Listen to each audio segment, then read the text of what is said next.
ګرانو کتونکو الف خان شرپو ویلفیر فاونډیشن د خپل وس مطابق د بې وسه بې کسه بې سوګه خلکو سره امداد کوي او دغه رمضان پیکج ورکوي په دې کې د حضرت خان صاحب او دغه دوبۍ دارو ډېره زیاته مننه کوم.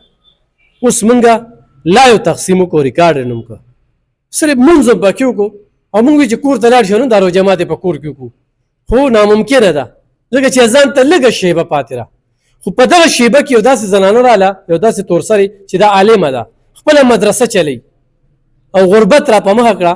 یو خو د مدرسې وسایل نشته چې مدرسو چلومه بل خاوند یې مړ دی او بچي یې شته دی نه نو وي ورور داسې څوک شته دی نه چې څوک راله چلی داسې ده که نه جی او داسې ده چې د ماشومانو دپاره ګرمي ده د پکي مکي د بیټرۍ شیشې څه بندوبست نشته. مونږ لکه کمزوري وه ښځه ذات یو بار وتې نه شوه چې چاته ووایو چې چانده راله وکړې یا سره دغه امداد را سره وکړې. بس ستاسو نه خبر شوه تاسو له رالو مونږ وایو چې تاسو را سره څه مدد وکړئ. څومره ماشومان دي سره؟ ماشومان هم داسې 30 پورې وي 45 پورې. ځای دې خپل دی؟ ځای م خپل دی لکه خپل کور مدرسې ته وقف کړی دی. یا نو زه په خپله ځم علم دپاره بار مدرسې ته او خپل کور کې بیا دا مدرسه چلوم. خو تا ته وسایل نه شي نو ماشومان زیاتېدی شي؟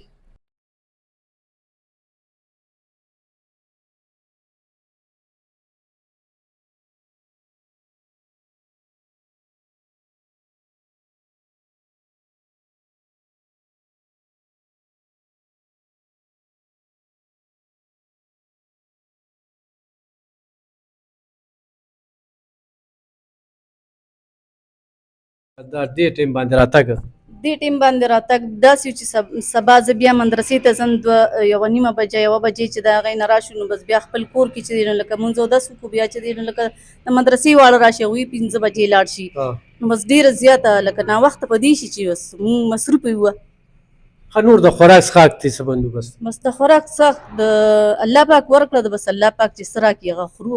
زه تاله اوس غوړي در کوم چاولې در کوم اوړه در کوم خوشحاله پې خود پې خوشحاله یم خدای پاک دې خوشحاله کړه الله دې هغه چا سره ډېر ښه کړي چې چا دا امداد را لېږلي خدای پاک دې کامیاب کړي خدای خوشحاله کړه الله د زړه حاجتونه پوره کړه. خصوصي به دې کې 3 کسه دي دا به یاد ساتي یو خوراکي ده کېدای شي دا هغه ګوري او یو ورور دی حاجي صاحب دی حضرت خان حاجي صاحب چې دا د هغې عرصه دي که نه جماعت کې به ورته ډېرې دعاګانې هم کوو بس موږ مجبور وو چې څوک امداد را سره وکړي هسې څوک را سره امداد لږ ډېر وکړي نو هم ورته دعاګانې یو دوبۍ یو ورور دی نن یې 100 روپۍ را لېږلي ما ته پته نه وه چې دا چا را لېږلي دي خوښه بچې چې دا چا را لېږلي دي هغه راته بیا کال وکړو خو ما په کپړو کې ورکړې.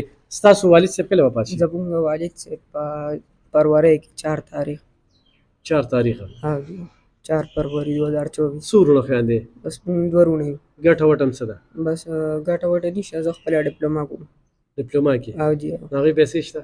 نه جی هغې هم نشته تا سره؟ نه جی چې پلار دې هنر سبب؟